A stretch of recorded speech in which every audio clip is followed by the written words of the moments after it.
कही कि भूल से भी किसी तीर्थ में नहीं गए,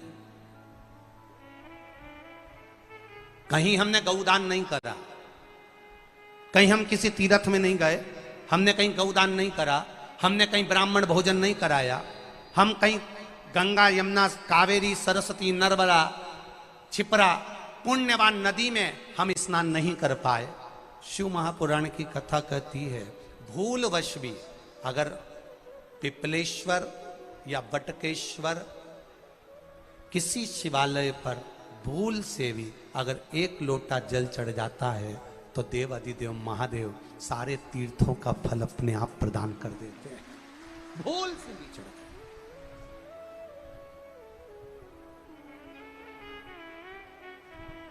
एकांतेश्वर महादेव जो कि एकांत में बैठा हुआ है, एकांतेश्वर महादेव अकेला बैठा है अलमस्त होकर।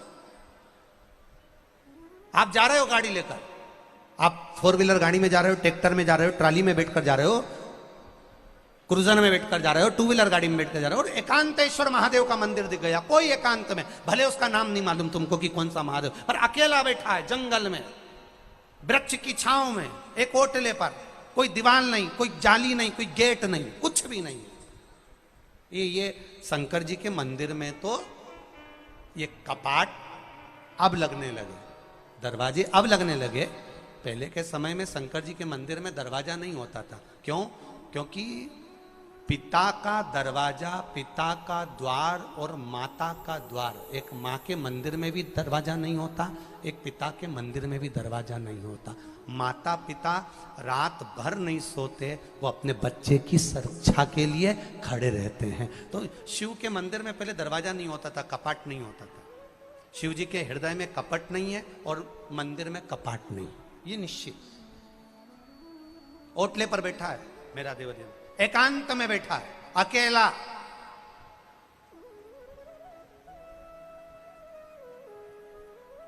तुम्हारी चलते चलते गाड़ी खराब हो गई, कहीं तुम्हें शिवालय दिख गया, कहीं ओटला दिख गया जहां शंकर जी बैठे हुए दिख गए, बस कुछ नहीं करना, वहां तक जाना भी मत। एक बार उस ओटले को देखकर मुख से पंचाक्षर मंत्र नमः शिवाय, षडाक्षर मंत्र ओम नमः शिवाय या श्री शिवाय नमस्तुभ्यम, केवल उसको देखकर आपने बोल दिया, समझ लो आपने हृदय से जल चढ़ा दिया, पुष्प चढ़ा दिया, बेलपत्री चढ़ा दी, चावल चढ़ा दिया, आपने उसका चंदन लगा दिया, आपने उसका श्रृंगार कर दिया, गंगा यमुना कावेरी सरस्वती नर्मदा का जल चढ़ा दिया। बस केवल बोलते से वो एकांत में बैठा एकांतेश्वर महादेव, उसको जल नहीं भी चढ़ाया, चावल नहीं भी चढ़ाया, बस आपको दिख गया चलते चलते कि कोई मंदिर एकांत में है, कोई नहीं उसके पास में, अकेला बैठा है ओटले पर, आराम से एक शिवलिंग रखा हुआ है और कुछ भी नहीं है। ना उनके पास में पार्वती जी बैठी, ना गणेश जी बैठे, ना कार्तिकेय बैठे, अकेला शिवलिंग रखा है।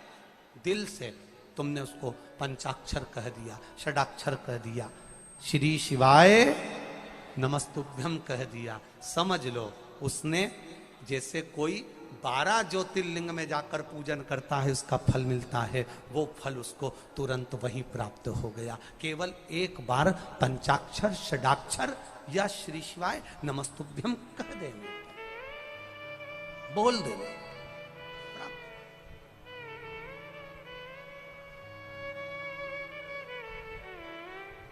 बस उसके मंत्र का स्मरण, बस उसका जाप, उसका स्मरण, उसकी भक्ति, उसका भजन, उसका कीर्तन हमें फल देगी। महाराज